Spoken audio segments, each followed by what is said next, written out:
Et avec vous, on va découvrir le coût du risotto. Ah oui. Et ça, il n'y a pas de drame à la clé. Au contraire, c'est plus fort que le coût de la panne. Une révolution 2021. Il s'agit de quoi?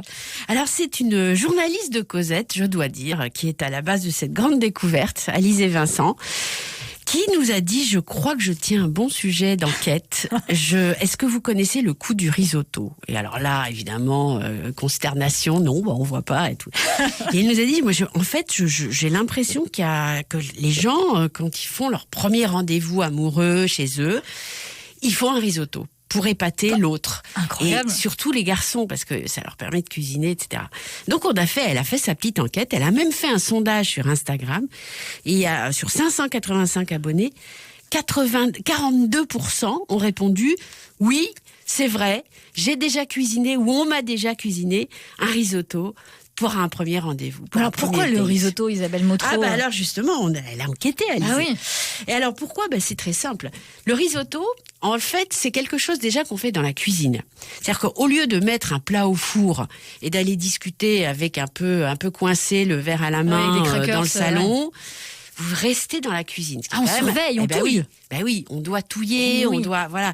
Donc c'est quand même un endroit beaucoup plus convivial. C'est riz et crème, c'est ça un risotto? Riz, alors bouillon, crème, enfin quelque chose d'assez liquide. Et donc vous êtes là, vous touillez votre riz. Suave en plus. Donc l'autre vient, vous lui faites sentir, on se penche par-dessus l'épaule. Après on ajoute goûte des ingrédients. Voilà. Ouais. Après, on goûte et on a l'impression de. Alors, on lui laisse un peu la cuillère. Faut tourner tout le temps. Hein.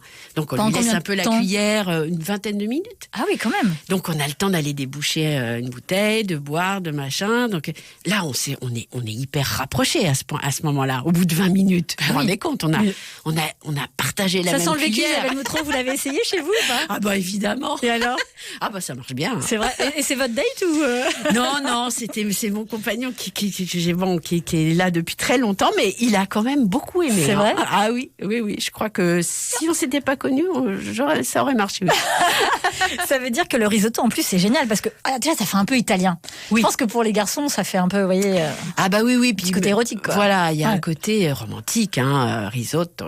Attention parce que ça c'est bien le risotto. En plus il y a plein de recettes, donc c'est éternel. On peut faire du risotto à n'importe quoi. À n'importe quoi. Mais attention justement aux céréales risotteur. Ben oui. Mais oui. Il y a forcément un danger à cette mode. Mais oui. En continuant l'enquête, on a découvert qu'il y avait des céréales risotteurs, c'est-à-dire le mec qui arrive chez vous pour un date avec tout le truc, alors, le riz, le je sais pas quoi, ce qu'il met avec du gorgonzola et des poires par exemple. Le vin blanc, parce qu'il faut mettre un peu de vin blanc, etc. Donc vous êtes épaté, vous vous dites oh là là, il a pensé à tout ça.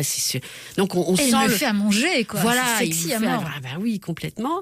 Et donc on s'est rendu compte qu'en fait il y avait des gens qui faisaient ça systématiquement.